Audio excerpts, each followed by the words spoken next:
hoje estamos iniciando mais um momento jurídico e trazendo um profissional já de grande prestígio no nosso meio, que ele atua especificamente na área criminal.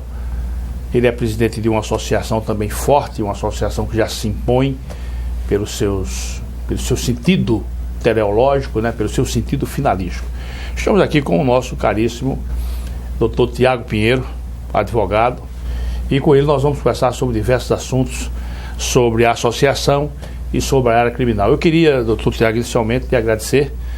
Você prontamente atendeu a nossa convocação para bater esse papo. E agradeço em meu nome, como eu sempre costumo frisar, em meu nome, em nome dos nossos telespectadores, em nome da casa da TV Mar, né? A sua gentileza em vir aqui bater esse papo comigo. Eu queria, de imediato, já deixar os nossos microfones e as câmeras franqueadas para você fazer uma primeira saudação aos nossos telespectadores que nos honram com as suas assistências. Por favor. Eu que agradeço, doutor Geraldo, em nome da Acrimal, que é uma entidade nova, surgida em 2013, mas que já tem ganhado aí no seio jurídico visibilidade, credibilidade, em razão dos seus trabalhos, não só em prol do associado, mas da comunidade jurídica como um todo. Então, em nome da Acrimal, desses advogados criminalistas que hoje eu represento, eu quero saudá-lo e agradecer imensamente pelo convite, porque para a Acrimal é uma oportunidade de mostrar as suas finalidades, a sua importância e, sobretudo, mostrar o trabalho que vem fazendo junto aos advogados criminalistas. Muito bem, Tiago, eu sou quem agradeço, né? Como já te falei, a sua gentileza de ter vindo aqui. Mas eu começo te perguntando para que os nossos telespectadores possam conhecer a sua caminhada, o seu percurso. Você formou-se na UFAL em que ano, Tiago? Eu me formei na UFAL em 2004. 2004. 1998 foi o colégio. O colégio. Você já tem 11 anos de estrada, então? 11 anos de advocacia. Exclusivamente na área criminal. Pois é, eu ia te perguntar, você atua só na área criminal? Na área criminal tive alguns processos isolados em outras áreas, até por necessidade de família mesmo, certo. Às vezes a família pede... Às vezes é um amigo, tal. E aí a gente assina a peça, faz uma coisa mais simples, mas a minha vocação e a minha especialidade é na área criminal. A sua área de proficiência é a área criminal. É a área que eu abracei, que eu sou extremamente apaixonado e feliz, realizado por fazê-la por completo. E não pretendo largar, não. Pretendo, daí diante, continuar minhas atividades laborais na área exclusivamente criminal. Eu quero aprofundar com você essa temática, mas antes eu quero te perguntar o seguinte: meu caríssimo Tiago, já na época de faculdade, já nos bancos da academia, né? Você teve essa atração pelo direito penal? Como é que foi isso? Me permite, doutor Geraldo, dizer o motivo, assim, claro. Eu acho que esse exemplo é simbólico. Claro. Foi na época de colégio ainda, eu contava aproximadamente com uns 14 anos, certo. E tive um entreveiro com um colega de sala. E nessa contenda, nessa briga, eu levei uma leve desvantagem. Certo. E ali eu disse, vou lhe pegar lá fora. Certo. Era uma frase comumente que os alunos... É um jargão. É um jargão escolar, né? Exatamente. E ali, quando eu disse isso, a professora estava presente e ouviu. E passado 2 semanas, esse colega voltou à sala de aula com um olho hematoma, roxo, escoriado. Sei. E ali eu inocentemente perguntei a ele, o que foi isso? Ele disse, não, alguém perguntou meu nome e já foi me desferindo o soco.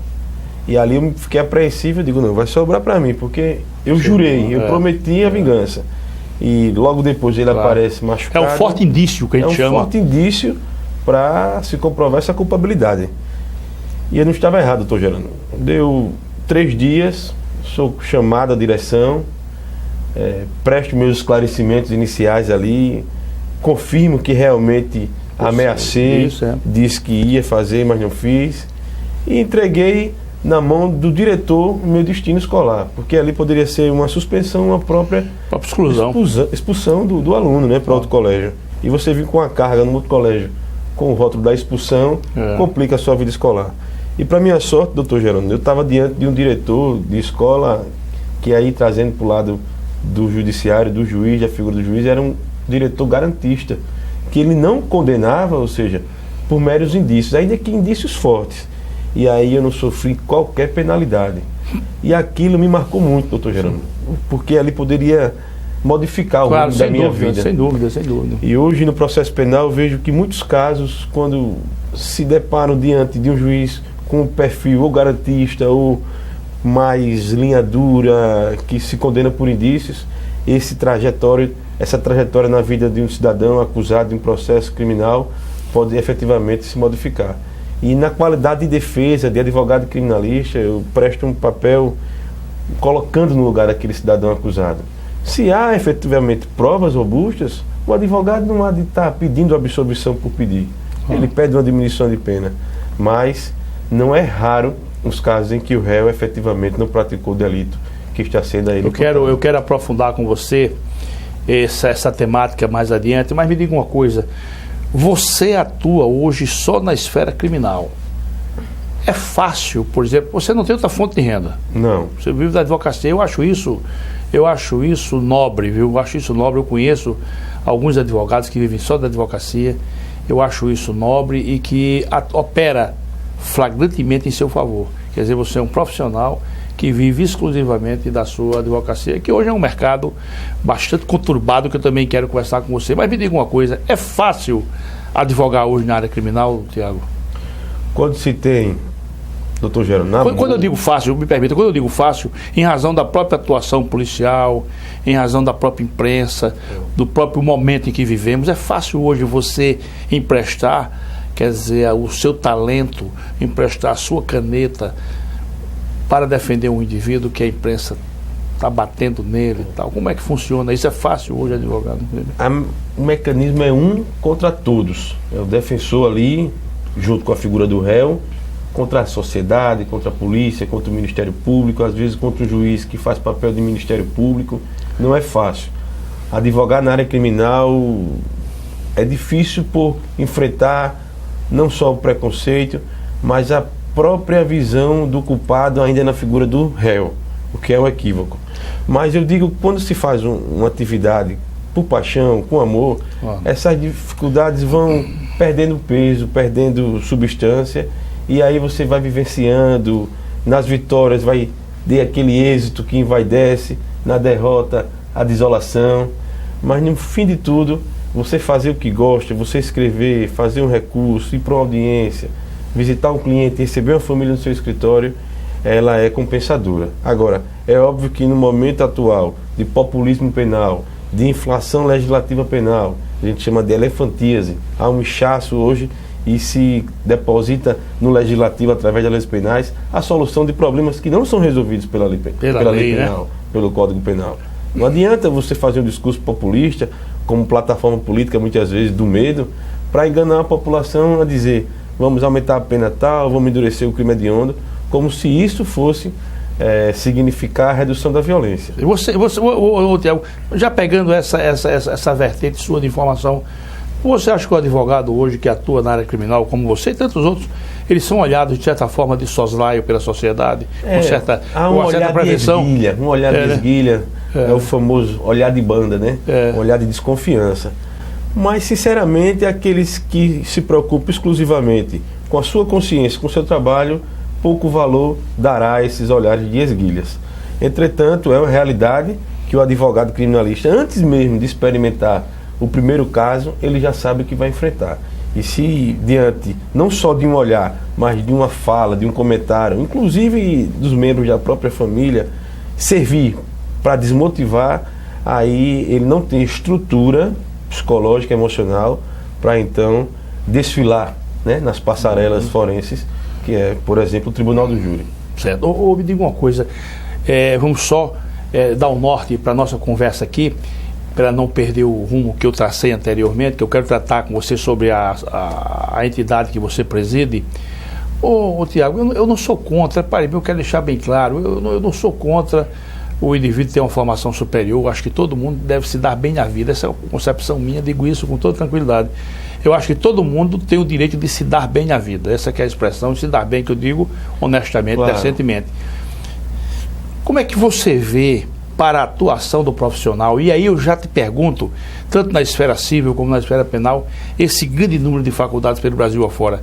Deixa eu te dar só um número. São Paulo tem 300 faculdades de direito. São Paulo tem 300 faculdades de Direito. Eu não quero nem falar aqui da terrinha com 18 faculdades. Você acha, aliás, como você vê esse elevado número de faculdades no sentido no sentido da atuação profissional do indivíduo? Grande número de faculdades e atuação profissional no mercado. Como é que você vê isso, hein? Eu vejo com preocupação, uma vez que essa proliferação de faculdades termina baixando o nível.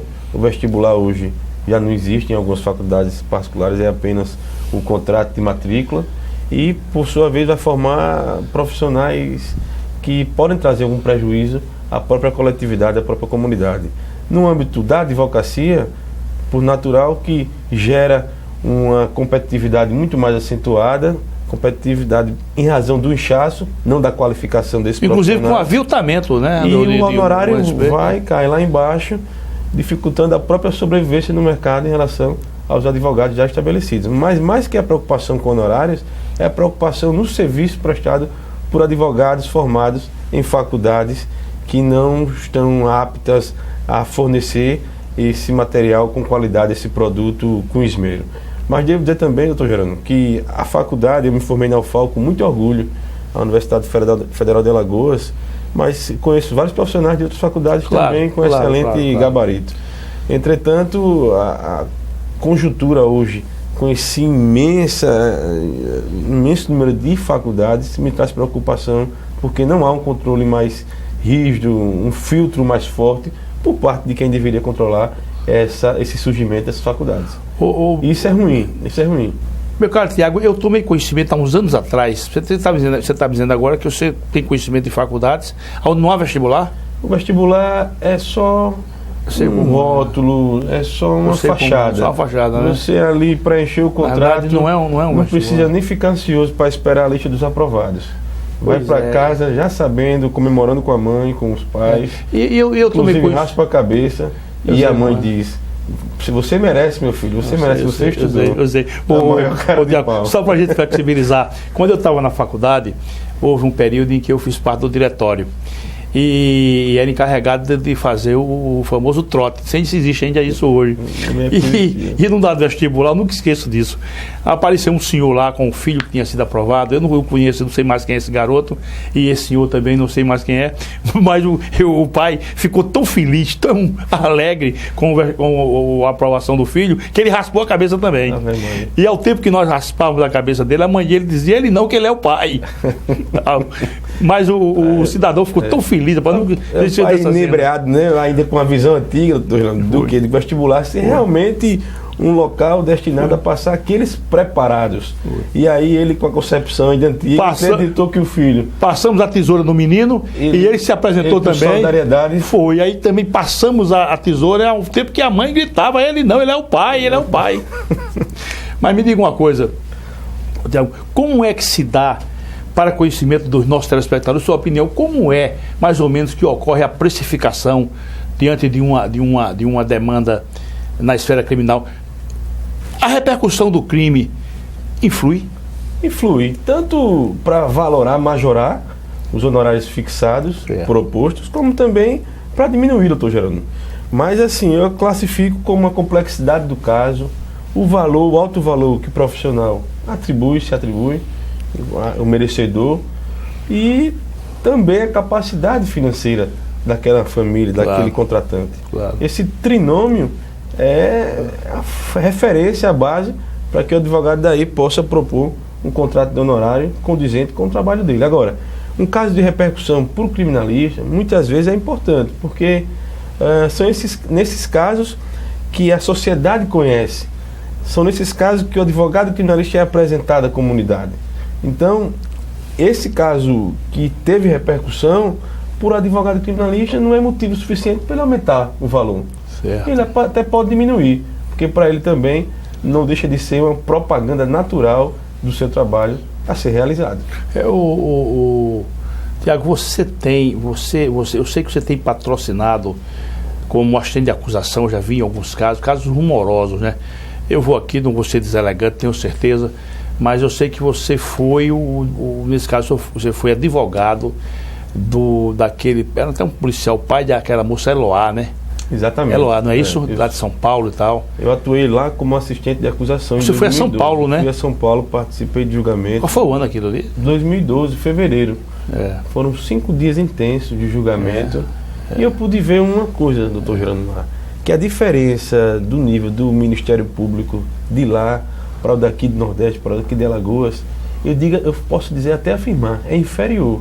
Nós temos um excelente quadro de promotores, de advogados, de juízes, de modo que eu trouxe comigo essa impressão. Eu inclusive, só para conhecimento, eu liguei a televisão uma certa feita naqueles dias, você estava dando uma entrevista na Bandeirantes. Foi, eu tive a oportunidade naquele fórum lá da Barra Funda, não foi? Exatamente, Santo André, né? E teve entrevista no Fantástico, no Nacional. Profissionalmente foi muito bom para mim participar daquele julgamento. Mas eu trouxe essa impressão de que a cultura de valorizar o estado de São Paulo, o Sul, Sudeste, como referência no mundo jurídico... Aquele cidadão está liberado? Olha, o Lindenberg está condenado, cumprindo pena. Sim, o Lindenberg, o rapaz, né? Eu sou advogado do pai da Eloá, motivo pelo qual eu fui para lá como assistente. E ele está solto. Ele está solto. Está morando lá em São Paulo? Desde 2013. Voltou a morar em São Paulo. Você está cuidando da vida dele. E aí não deve mais nada à justiça. Está cuidando da vida dele. Está cuidando. Recomeçando, né? Eu sei. Todo sujeito tem direito de recomeçar. Claro. Ô Tiago, diga-me uma coisa. Só para a gente fechar a questão das faculdades. Você teria assim, uma ideia de qual é a solução para contornar esse problema, esse dilema do elevadíssimo número de faculdades de direito no país? Você teria alguma ideia como seria isso? Eu acredito. Você acha que isso passa por um processo legislativo? Talvez pudesse passar por um processo de filtro mesmo através de lei. Ou um critério mais duro, mais firme por parte desses órgãos de fiscalização, para que não se coloque uma faculdade de direito sob o ponto de vista apenas econômico e financeiro. Um ponto de vista, doutor Júnior, de empresa, de gerar lucro com o número de alunos. O aluno é um produto a ser vendido. Né? E aí, com essa visão capitalista econômica, eu acredito que não tem como combater. Você me permita, Tiago, e os senhores telespectadores me permitam, tenho certeza que não estou sendo deselegante, mas ultimamente eu venho sentindo uma dificuldade monumental em decidir algumas questões pelo total despreparo do advogado. Ele está escrito na OAB, mas ele não sabe veicular, colocar no papel o encadeamento, fatos, pretensão. Ou seja, o cliente leva um fato, uma situação fática, aquilo ali ele tem que transformar numa linha de argumentação e evidentemente, com recepção no nosso sistema de direito positivo, essa dificuldade enorme. Só para você ter ideia, agora mesmo, coisa recente, o advogado, ele narrou uma questão de lesão subjetiva dentro de um quadro geral, mas quando chegou nos pedidos ele esqueceu, simplesmente esqueceu, não pediu. A outra parte foi logo, ele nem pediu, doutor. É constrangedor para o advogado. Incomoda. É constrangedor. Mas me diga uma coisa, o Tiago, o que vem a ser, alguns telespectadores não conhecem, é uma associação que eu sei que é forte. Eu sei que é forte porque eu me lembro de um caso, de um episódio de um agente penitenciário com um associado de vocês e ele comeu os diabos. Eu sei que ele comeu os diabos. Então eu pergunto, o que vem a ser a Acrimal? Para que os nossos telespectadores venham a saber o que é essa entidade. A Acrimal é um desejo antigo dos advogados criminalistas em fazer uma associação e por ela ser representado. Acontece que nesse início da advocacia minha, e aí eu remeto aquele livro de Raul Pompeu, Atendeu. Que a porta do internato, o pai dele disse: vai encontrar o mundo, filho, coragem para a luta. Eu, quando cheguei no fórum, no primeiro dia, tudo a mim era estranho. As varas criminais, eu não sabia a localização geográfica, os advogados que passavam, eu não sabia o nome. E eu cheguei com uma coisa muito firme dentro de mim, que era me relacionar bem com os advogados com mais idade que eu e aqueles também que estavam chegando, para que houvesse essa interação. E a associação nada mais é do que uma interação cultural, recreativa, institucional, mas que tem por fim, objetivo mesmo, a proteção da dignidade do advogado criminalista. Seriam prerrogativas? Prerrogativas é uma faceta, certo. Mas mais do que isso é intercâmbio acadêmico, é solidário no momento de dor de um ente querido que perdeu. A Acrimal chega, abraça esse advogado, faz audiência por ele no momento de doença, por exemplo, que, como você disse no começo, advogar não deixa de ser uma aventura, você fica vulnerável à circunstância e não tem uma estabilidade. Então a associação ela vem para tentar unir uma classe que se conhecia, muitos deles sequer se cumprimentavam, e hoje não. Hoje a gente tem um grupo coeso, substancial, onde todos se conhecem, se ajudam, e qualquer problema que acontecer com um daqueles membros, então a associação, por uma voz única, uma voz institucional, ela vai aí, recebe essa demanda e aí ela segue a tentar resolver, solucionar. A Acrimal é de quando? Ela foi criada quando? Ela criou-se em 2013, fevereiro. Fevereiro, né? Com regimento? Com regimento, estatuto. E a primeira posse foi agora em 2014. E de modo que são 2 anos o mandato. Renovável? Renovável, mas eu hoje, representando a Acrimal na qualidade de presidente, disse isso no meu discurso, que não vou para a reeleição. Eu sou contra a reeleição, mas regimentalmente há uma previsão para isso. E agora em 2017, abril, termina o meu mandato e aí a gente vai fazer uma nova eleição. Na verdade, no meu caso, doutor Geraldo, até por essa concepção minha, quando eu cheguei no primeiro dia no fórum, de tentar fazer amizade, nutrir bons relacionamentos, eu não passei por uma eleição. Eu fui aclamado, com a graça dos meus membros, dos meus associados, aclamado como presidente e fundador da entidade, e isso naturalmente me enche de felicidade, mas também com responsabilidade de fazer a contento, de representar bem, com coragem, com altivez, também com habilidade com as instituições, para que os advogados criminalistas hoje vejam que há uma instituição forte a lhe defender quando precisar. Tiago, no regimento interno de vocês, que é a Constituição da Associação, vocês têm lá, deve ter um capítulo que trata dos deveres dos advogados e direitos e tal dos associados, né?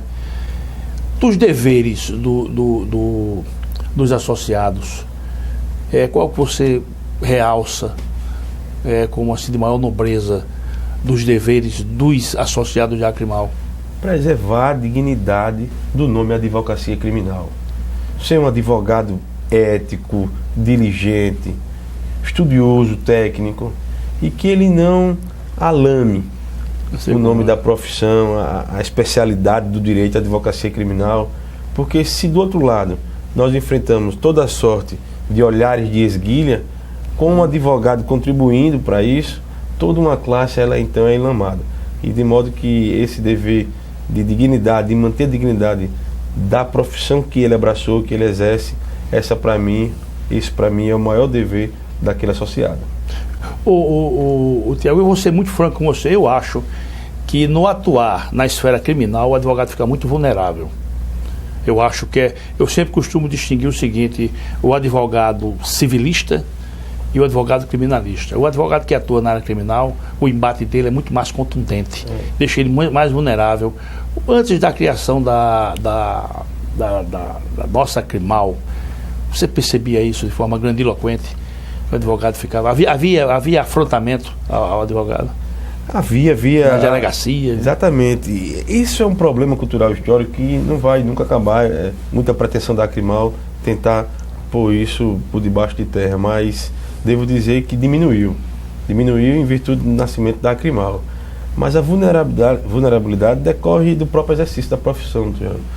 Na ditadura, os advogados criminalistas eram presos, hoje são aviltados, diminuídos em suas prerrogativas, e as prerrogativas nada mais são do que mecanismo de proteção do cliente, não é do advogado. Então, se ele precisa ter acesso irrestrito ao processo criminal, não é para ele, é para fazer uma defesa efetiva, ampla, de modo que aí o Estado de Direito democrático seja então preservado, protegido.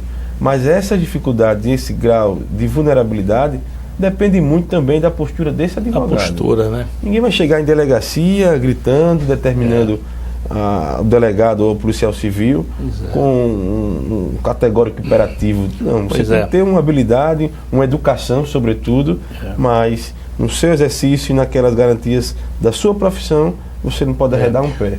Tiago, houve um episódio aqui, eu estava na faculdade ainda, e houve um episódio que eu não esqueço. Um advogado estava bebendo com um colega dele, estavam bebendo, e houve um desentendimento desse colega dele com outra pessoa que estava no ambiente, e foi chamada a polícia, e esse colega desse advogado foi levado para a delegacia.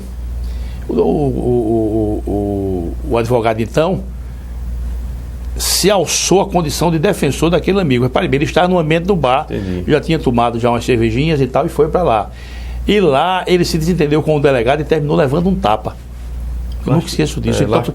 Então ficou essa lição para mim. Tem que separar. Exatamente. Ali no momento nesse caso, ele não poderia ter ido nunca. Ele bebendo, ébrio, e depois querer patrocinar a defesa do colega. E, por mais que ele fosse amigo daquela pessoa, ele tinha que chamar um colega. Exatamente.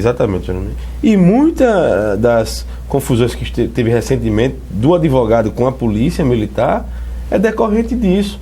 Em locais festivos, o advogado muitas vezes ali está a lazer, e é um direito de qualquer, antes de advogado, ele é ser humano, cidadão, mas que ele não confunda, depois desse momento de lazer e bebido, a fazer uma defesa, porque aí qualquer problema que tiver, ele aí vai estar sem razão em virtude do grau etílico que ele encontrava. Bebida, lazer, festa, barzinho, não combina com defesa sóbria, defesa técnica e defesa responsável. Então, quando menos ele se emociona, porque ele estava com aquele colega ali naquele ambiente. No contexto. Ele vai com uma carga de emoção diferente do profissional que estava na sua casa e foi chamado para tratar daquele... Exatamente. Agora também não justifica uma agressão por parte do delegado. Eu não sei detalhes lá que houve. Eu era estudante de Direito. Então eu estou lhe contando história de mais de 30 anos, não é? De mais de 30 anos. Eu era estudante, soube disso e fiquei naquele momento analisando comigo mesmo, né? O advogado vai para uma delegacia, leva um tapa do delegado. Nunca esqueci desse episódio. Mas, Tiago, nós vamos fazer um intervalo e depois eu quero aprofundar ainda com relação à Acrimal a questão se não há uma superposição da Acrimal em certos casos com a OAB. Meus caríssimos telespectadores, nós vamos fazer um breve intervalo e voltamos logo. Muito obrigado pela assistência.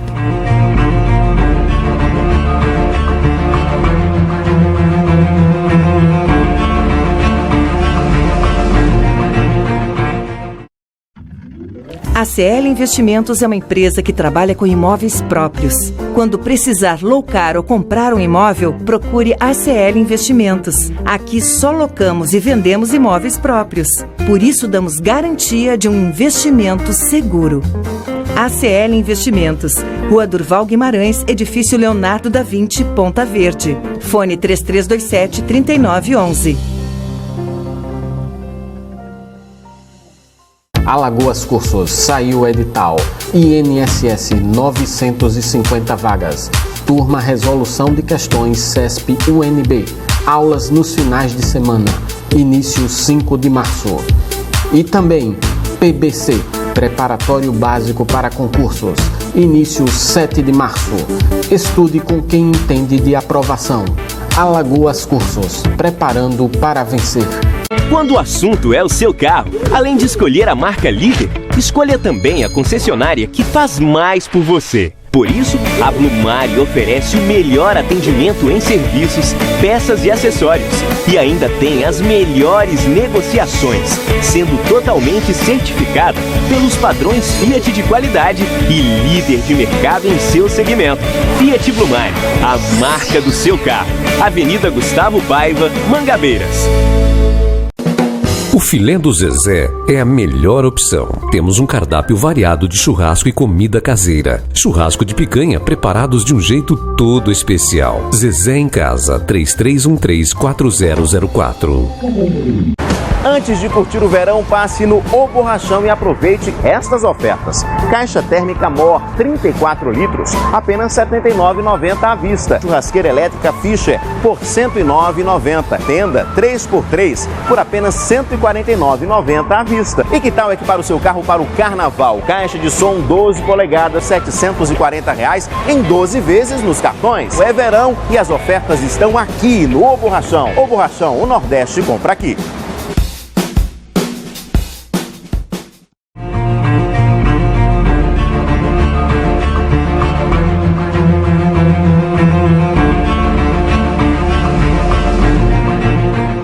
meus amigos e minhas amigas que nos honram com as suas assistências aqui no ambiente televisivo da TV Mar Canal 25.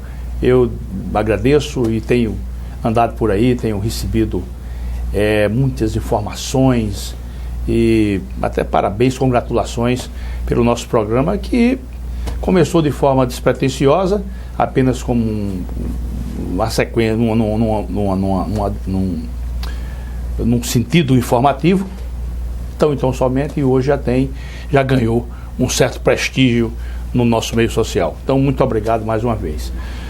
Estamos aqui conversando com o advogado criminalista Tiago Pinheiro, presidente da Acrimal, que é uma associação de classe que merece todo o respeito e consideração, não é? Se você hoje afronta um advogado criminalista, pode ficar certo que você terá pela frente uma associação aguerrida e uma associação que sabe exatamente como proteger os seus associados. Mas me diga uma coisa, Tiago, antes da gente evoluir nessa temática, você está à frente da Acrimal há quanto tempo? Você não está há 2 anos ainda, né? Não, quase 2 anos. Quase 2 anos. Quais são as conquistas da Acrimal? Você pode indicar alguma conquista da Acrimal? Tivemos, graças a muitas conquistas. A nível de curso, fizemos um de oratória para Tribunal do Júri, seminários jurídicos com membros de Acrimal e palestrantes também de fora. Fizemos recentemente uma homenagem a 2 advogados criminalistas que já marcaram época aqui no estado, que não mais advogam. No âmbito de auxílio ao advogado criminalista, teve um episódio com um advogado que foi preso injustamente e a Acrimal fez o habeas corpus dele, com 2 dias conseguimos eliminar. Esse outro episódio que teve a agressão com outro advogado também do sistema prisional, a Acrimal representou esse agente. Como é que está essa situação? Como é que está esse caso? Não precisa citar nome, não. Como é que está o caso? Está caminhando, me parece que ele fez uma retratação, algum tipo de acordo, pediu desculpas, mas o processo segue no juizado em relação à agressão do advogado membro que sofreu. E em relação ao advogado que foi preso, o processo também está no seu ritmo natural. Mas o habeas corpus foi deferido a liminar, foi confirmado o mérito. Mas são situações pontuais que a Acrimal abraça e vem realizando assim um trabalho de proteção desses advogados associados. Agora eu queria Tiago, aprofundar com você sobre essa temática aqui. Nós vamos conversar mais adiante com a doutora Fernanda Marinella e eu vou colocar essa mesma questão para ela. Me diga uma coisa, não há em certos momentos uma superposição, porque a OAB ela tem lá um ambiente, uma secretaria que trata de garantir as prerrogativas dos advogados. Uma comissão, né? É uma comissão, né? Para tratar de garantir essas prerrogativas. A Acrimal também se preocupa com garantir as prerrogativas, né? Não há uma superposição não aí? Na verdade, o intuito da Acrimal nunca foi... Como é que se dinamiza isso aí? Ela não nasceu para substituir ou competir com a OAB. A OAB, sem desmerecer a nossa entidade, ela é a matriz, é a entidade mãe. A Acrimal ela é específica para os criminalistas. De modo que, na gestão passada... Sim, mas os criminalistas são advogados. São advogados. O criminalista é a espécie do gênero advogado. Exatamente. E, em razão disso, na gestão passada, o presidente Tiago Bonfim, nós tínhamos uma abertura maior. Isso é inegável e aqui eu não vou esconder, doutor João. A gente tinha diálogos institucionais mais próximos com o presidente Tiago Bonfim. E de modo que nunca houve uma tentativa de superposição. Certo. Ou seja, anular o brio da OAB em virtude do nascimento da Acrimal. Acontece que os advogados, por ser uma classe, uma categoria muito peculiar, tinham demandas também peculiares que a OAB, por ter outras temáticas, esquecia um pouco. E a Acrimal, então, ela vem com esse intuito de suprir uma certa lacuna. E supriu com brilhantismo e vem fazendo isso. Mas nós respeitamos demais a OAB e queremos que nessa gestão da presidente Fernanda Marinella nós tenhamos assim mais abertura e possamos juntos, a OAB e a Acrimal, caminhar no objetivo único de proteção ao advogado. E isso ainda está em fase ainda de conquista. Ainda não há uma aproximação firme entre essas duas entidades nessa gestão. Tiago, eu quero tratar desse tema agora com temas mais fortes, com tintas mais fortes. Veja se eu estou equivocado. Eu acho que a necessidade, pelo menos eu posso estar equivocado, quero que você me corrija. Eu acho que o nascimento da Acrimal teve motivação numa certa debilidade da OAB em garantir as prerrogativas de certos advogados ou de advogados criminalistas. Que historicamente, doutor Gerando, historicamente, eu não vou dizer a gestão A ou B, certo. Porque se a Acrimal é um desejo de 10 anos atrás, ou até mais, antes mesmo de eu advogar, já se falava numa associação para a representação dos advogados criminalistas, eu não posso depositar na conta da gestão passada ou dessa a necessidade de surgir a Acrimal em virtude de uma omissão institucional da OAB. Então é um desejo antigo, porque ela não atende somente às prerrogativas. É, na verdade, um objetivo também de recreação, de união, de solidariedade entre aqueles membros, entre aqueles advogados que sofrem, mas também que vivem, que vibram, que estão enlutados, mas que ficam felizes com o êxito do júri. Então, se fala de advocacia, muitas vezes se fala de agrura, de dificuldade. Não, a advocacia é uma paixão, é uma arte. Quem vive a advocacia intensamente, depende dela exclusivamente como meio de vida, como profissão, sabe o que eu estou dizendo. É felicidade também. Então, a Acrimal nasce também desses outros propósitos. Daí porque não há como razão exclusiva uma omissão da OAB para o surgimento da Acrimal. Deixa eu só te dizer uma coisa. Eu sou de uma época, Tiago, veja bem, isso é grave. Eu dizer é grave. Se um dia eu for colocar no papel essas experiências minhas, eu vou ter muita coisa a dizer. Eu sou de uma época, acredito que eu estou lhe dizendo, e os senhores telespectadores, eu sou de uma época onde o advogado, ele tinha receio de atender, de comparecer a uma delegacia à noite, eram certas delegacias à noite, porque ele corria um altíssimo risco de ser afrontado. Isso existe ainda hoje? Existe, doutor. Existe. Quem vai à delegacia hoje, um chamamento à noite, de uma família, de dia nem tanto, mas à noite era complicado. Para uma delegacia, sair do seu conforto, da sua segurança, do seu domicílio, para ir até a delegacia, ele sabe, de antemão, que está sujeito e provavelmente vai enfrentar algum tipo de aviltamento por parte da autoridade policial ou dos policiais. Ele sabe, felizmente. Então ele vai já com o espírito amadurecido para enfrentar essa situação. Ele tem que ir preparado, né? Tem que ir preparado emocionalmente, que ele sabe o que vai enfrentar. Não digo o risco à integridade física dele, mas o risco à dignidade profissional daquele advogado. Ele sabe o que vai enfrentar. Então ele tem que ir com certa habilidade, certa segurança psíquica forte para fazer o trabalho dele, acompanhar o cliente dele se estiver sendo ouvido, vê-lo no cárcere, passar um conforto a ele e uma ideia de que ele tem advogado e vai trabalhar por ele, para que ele não saia de lá mais do que desmoralizado, porque ele não conseguiu atender ao anseio da família e dele enquanto profissional, mas que ele não saia de lá triste, cabisbaixo e volte para casa se sentindo derrotado. Então a Acrimal, ela entra nisso, para levantar a autoestima desse eventual advogado que passou por esse problema. Então ela representa mesmo, e é claro que a representação é o final do processo. A gente tenta, de maneira outras, amigáveis, institucionais, resolver o problema e evitar que aconteça isso. Mas estamos diante de delegados cuja cultura ainda é inquisitiva. Mas melhoramos muito, viu? Melhoramos muito, é uma nova geração. Uma nova geração. Passa por aí. Formação jurídica. Formação jurídica mais sólida. Né? Antigamente, delegado antes de 38 não tinha formação jurídica. Não, eu cansei de delegado. Sargento de polícia. Não tinha nenhuma formação jurídica. Alguns deles ainda permanecem no quadro da Polícia Civil. E essa cultura é difícil você acabar de vez.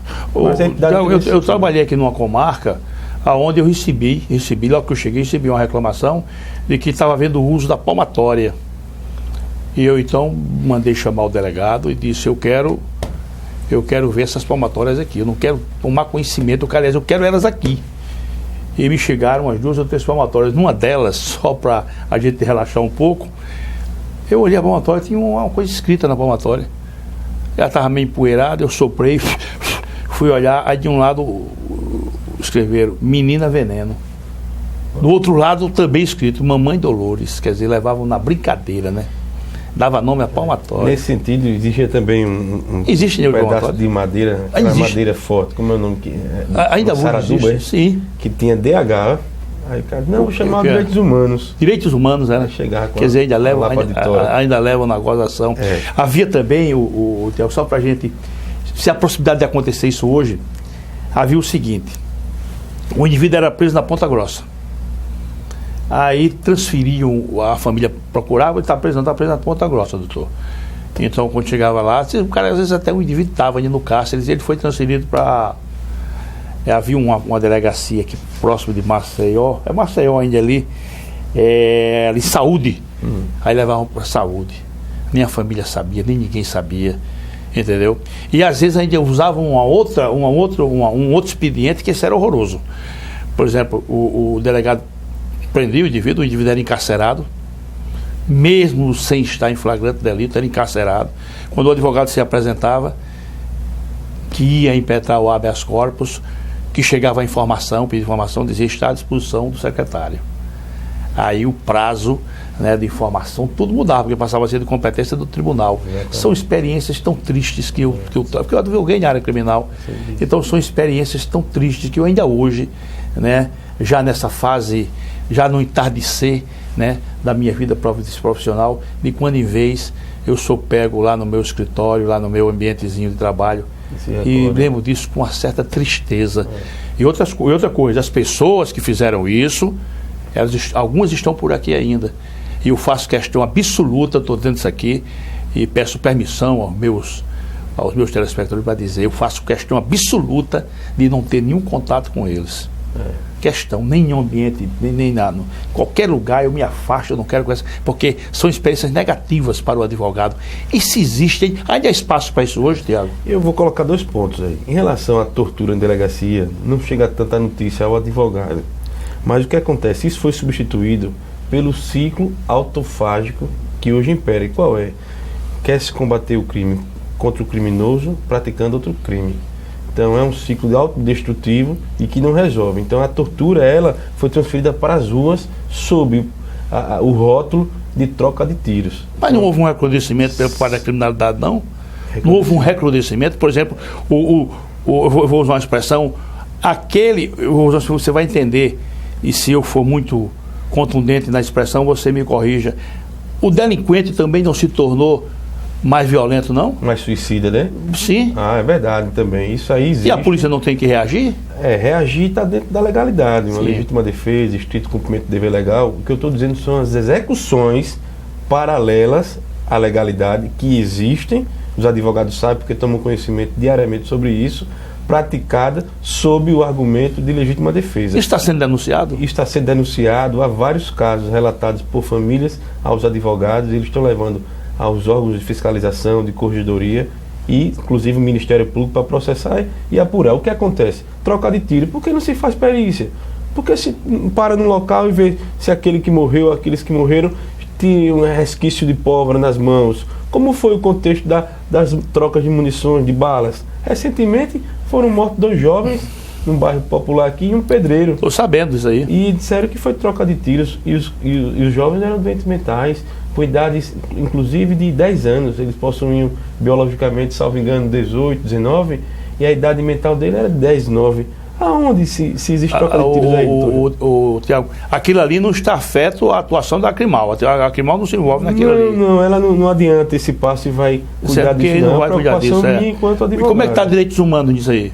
Direitos humanos, muita entrevista na OAB e tal, mas eu não sei se praticamente, efetivamente está a tomar algum tipo de solução. A minha preocupação é dizer isso. A tortura em delegacia, talvez do século passado, foi transferida para as ruas. Muitas vezes a troca de tiros, a polícia tem que ser firme e reagir à altura. É claro que você não vai querer um policial morto, claro, mas há também esses excessos nas trocas de tiros. E outro ponto que você tratou foi justamente da dificuldade sua enfrentada enquanto advogado. E aí hoje, qual a dificuldade que o criminalista... E é só para exemplificar, 17ª vara é uma vara polêmica, de cobrar até crime organizado, merece todo o respeito. É uma vara de endurecimento. Endurecimento. Agora, veja, esse endurecimento não pode se estender ao advogado no que toca ao acesso ao processo. Está vendo isso aí? Você acredita que hoje, eu digo hoje, em 2016, o advogado com procuração nos autos, ele só tem acesso, em determinados casos, à decisão que decretou a prisão do cliente dele.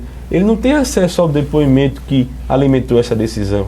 de prisão preventiva, ele não tem acesso ao inquérito policial que foi feito. Sob que argumento?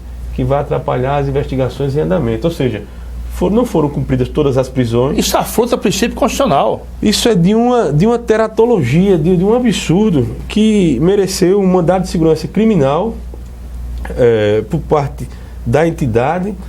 Pedimos uma reunião recentemente com o presidente do Tribunal de Justiça para que a gente não esgote todos os meios correcionais e tente, através dele, que é um presidente cuja diplomacia é reconhecida, intervir nesse problema e tente resolver e dar acesso integral. Mas o tribunal tem respondido? O tribunal respondeu de maneira muito, muito cortês e efetiva e já está a marcar uma grande reunião.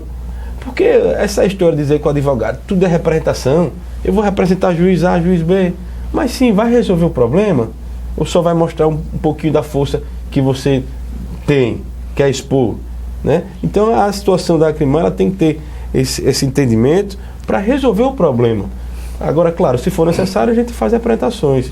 Então, é o absurdo que a gente vive hoje.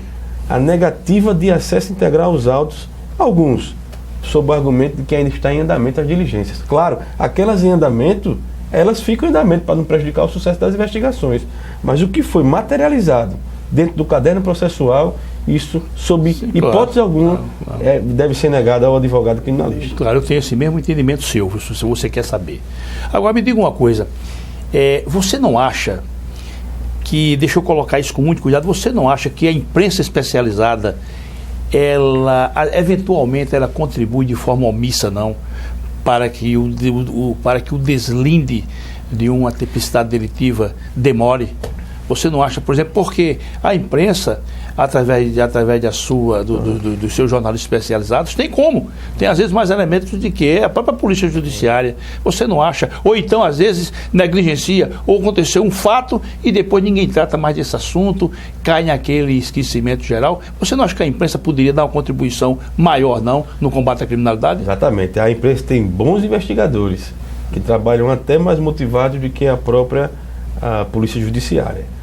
De modo que ela seleciona alguns casos penais que ela quer repercutir, insiste semanalmente, daí indiretamente cobra todas as autoridades presentes envolvidas naquele episódio a dar uma solução ou a merecer uma agilidade na apuração daquele crime. Eu vou te dar um exemplo, Tiago. Aquele caso daquela estudante de psicologia que apareceu morta, que foi envolvido um casal bastante jovem ainda, e que ficou aquilo ali, hein? Você está sabendo, não, Aquele né? processo foi envolver um casal jovem de Rio Largo. De Rio Largo, é. Ela era estudante, salvo engano, de nutrição, né? E quem ficou aquilo ali? Me parece que a acusada está solta.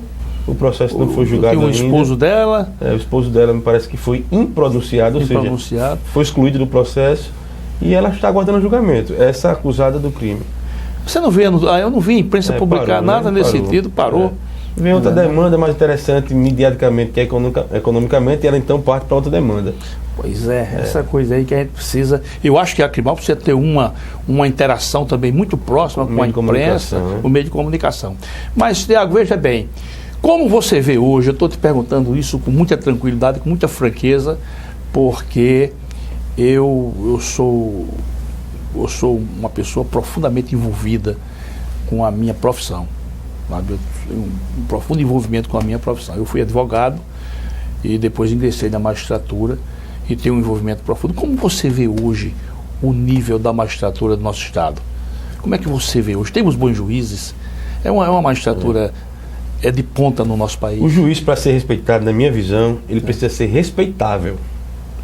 Certo. Ele, por julgar um semelhante, por responsabilizar um semelhante, a sua responsabilidade deve ser ainda mais rigorosa. É isso que prevê a lei, até referente ao magistrado. Isso não precisa nem dizer, né? O cara é uma autoridade, tem que se... É como a mulher de César, não tem só que ser decente, tem também que se conduzir decentemente. Mas como você vê o nível da magistratura, eu digo o nível sob o aspecto intelectual. Os novos concursos do Tribunal de Justiça têm trazido ao meu judiciário penal bons juízes, tecnicamente, bons juízes, excelentes juízes, em termos de decisão, de qualidade, de substância mesmo da própria decisão. Agora, o judiciário enfrenta graves problemas, né? A morosidade não é decorrente somente do juiz. Muitas vezes se pede pressa, celeridade no processo penal E o processo penal, naquele caso, precisa de cautela, mas a cautela nem sempre é fruto da reflexão madura. Muitas vezes é fruto mesmo da morosidade, da preguiça, da falta de interesse. Mas o judiciário hoje tem uma demanda violenta. Tiago, você fala indolência do magistrado? Não, veja, muitas vezes a cautela no processo penal faz ele demorar e não corresponder aos anseios da população, ou seja, quer celeridade. Eu digo no processo penal. E o processo penal precisa de cautela. Muitas vezes essa demora é fruto de uma reflexão mais madura para terminar as diligências, ouvir testemunhas e não se julgar apressadamente. Porque aí é um risco, né, para a democracia. Claro. Agora, outras vezes pontuais, essa demora não é fruto de reflexão. É fruto de uma indolência, de uma morosidade pessoal do magistrado. Mas o que eu quero dizer é que o judiciário, enquanto órgão, enfrenta problemas porque a demanda aumentou substancialmente. Pelo amor de Deus. A quantidade de serventuário de juízes anda a passo de tartaruga, e aí a população cobra muitas vezes justamente uma celeridade que aquele juiz, eu digo que é, vamos dizer assim, o presidente do cartório, o chefe, o que vai julgar, não tem como corresponder. Então é um problema, às vezes, institucional. E mais, quanto tempo os juízes perdem fazendo relatórios ao CNJ, né? Isso tornou não um juiz de julgar os casos, mas o juiz de gerir administrativamente a vara. O CNJ impõe metas, às vezes, que você sabe que são irrealizáveis. Como cumprir? E aí vem a depressão do magistrado. Hoje pouca gente toca nisso, né? Entra os remédios, o álcool, para o magistrado fugir um pouco daquilo. Hoje, desses 10 anos, doutor, 11 anos advogando, eu posso dizer que os magistrados recebiam a gente com mais simpatia. Não o advogado porque havia algum problema, mas a gente sentia nele uma certa satisfação, uma certa tranquilidade no trabalho funcional. Hoje a gente olha para o magistrado e vê ele sobrecarregado, pressionado, e atendo advogado já... Isso é verdade. Já olhando para o relógio, porque tem que despachar. Isso é verdade. Então é uma carga muito violenta também no juiz. O Tiago, me diga uma coisa, só para...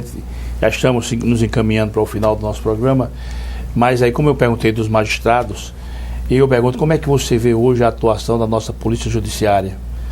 Falta estrutura demais. Falta estrutura também. O criminalista deita e rola quando pega um inquérito mal feito. Porque não é um inquérito mal feito por erro de não é um material humano, né? Não é um material humano. O material humano é bom, né? O material humano é bom, é qualificado. Mas o inquérito ele depende de várias perícias, de várias diligências. E muitas vezes tem um prazo de 10 dias quando o cidadão está preso lá, investigado, e ele tem que concluir, tem que remeter, sob pena de relaxar a prisão. Então, os órgãos que trabalham de maneira a auxiliar a polícia judiciária não funciona, é exemplo do Instituto de Criminalista, e o delegado envia sem aqueles dados elementares importantes para a conclusão da investigação bem feita. Tem um advogado aí, doutor Júnior, ele deita e rola e quer Tiago, eu posso dizer, eu sei de cadeira. Eu acho que dos estados da federação, talvez no máximo 3 estejam atuando nessa área de forma irrepreensível. Todos os outros são carentes. Se você for aqui para o norte e nordeste, eu estive com o diretor do Instituto de Criminalística do Ceará, né? Também ele dizia coisas, também em carência total. Então o Brasil vive, né, de uma maneira geral, essa carência. Não está equipado suficientemente para enfrentar a criminalidade. O Tiago, me diga uma coisa, e quais são as perspectivas futuras na profissão criminal e profissão e atividade do advogado criminalista? Como é que você vê lá o horizonte? Você vê ele claro ou vê ele turbulento? Como é que você vê? Eu vejo ele um pouco embaçado, em virtude de alguns exemplos de que vale a pena mais o fim do que o meio. O fim condenação do que o meio garantia. Quando se prioriza essa finalidade simplesmente de condenação sem que antes essas regras sejam respeitadas, está usando o utilitarismo penal, o eficientismo penal.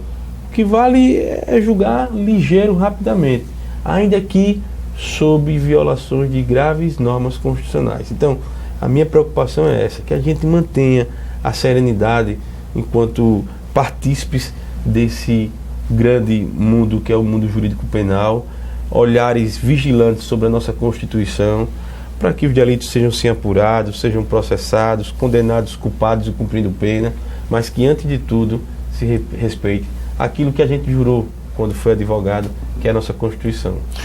Tiago, rapidamente, nosso Código Penal é de 41, passou a vigir em 41. Código de Processo Penal 41 também. Como é que você vê a legislação nossa hoje? Ela hoje está em harmonia com a nossa realidade social? Precisa haver uma... Nós temos um Código Penal aí, há não sei quantos anos, e não é sancionado, não é nada. Como é que você vê hoje a legislação? Há um projeto do Código de Processo Penal novo que fica engavetado no Senado Federal, Código Penal da mesma forma. Esses de 1940, sob o viés ainda fascista, eles não foram modificados, porque não adianta essas emendas, as reformas pontuais. Não vai resolver a substância, o espírito do código. Os chamados remendões. Esses remendões são obras de parlamentares que... Você acha que é deficiente nossa legislação, precisa melhorar? É deficiente e não é condizente com a Constituição Federal. Constituição de 88, a lei de 40... passou a vigir em 41, né? Tem que ter uma adaptação. E essa adaptação só é feita através de novas reformas, agora não pontuais, mas globais. Eu sei como é. Código novo, então, legislação nova. Novo, exatamente. Eu fico tranquilo para dizer isso, eu gosto sempre de dizer essa frase. Havia um grande jurista chamado Niceto Alcalá Zamora e Castilho. Ele é espanhol, mas na época do Franco ele veio aqui para a Venezuela, veio para o país da Venezuela. E ele dizia o seguinte, que numa reforma, né? Ele comparava uma reforma de um código, a edição de um código novo, a uma construção onde você derrubava uma construção já existente para edificar outra. Então ele dizia, por mais que você destrua aquela edificação já existente, dessa destruição você vai sempre aproveitar materiais para usar na construção nova. Então eu quero deixá-lo rapidamente para você se despedir dos nossos telespectadores e deixar uma mensagem aí para os seus liderados lá da Acrimal. Eu agradeço a oportunidade imensamente de participar no programa e devo dizer aos membros de Acrimal que vamos respirar um futuro melhor na advocacia criminal. A Acrimal nasce para isso também. Aos brasileiros alagoanos, dentro desse cenário político, esperança, otimismo. De tudo que aconteceu, deve surgir algo bom disso tudo. E me colocar à disposição do seu programa, da sua pessoa, que considero um grande amigo, um grande magistrado. Obrigado. E que receba meus abraços aqui nessa oportunidade. Obrigado. Tiago, nós só quem agradecemos a sua presença. Muito obrigado e você virá mais vezes. Obrigado. Meus caríssimos telespectadores, agradeço sempre agradecido pela honrosa audiência dos senhores e das senhoras. Até o próximo programa, se Deus quiser.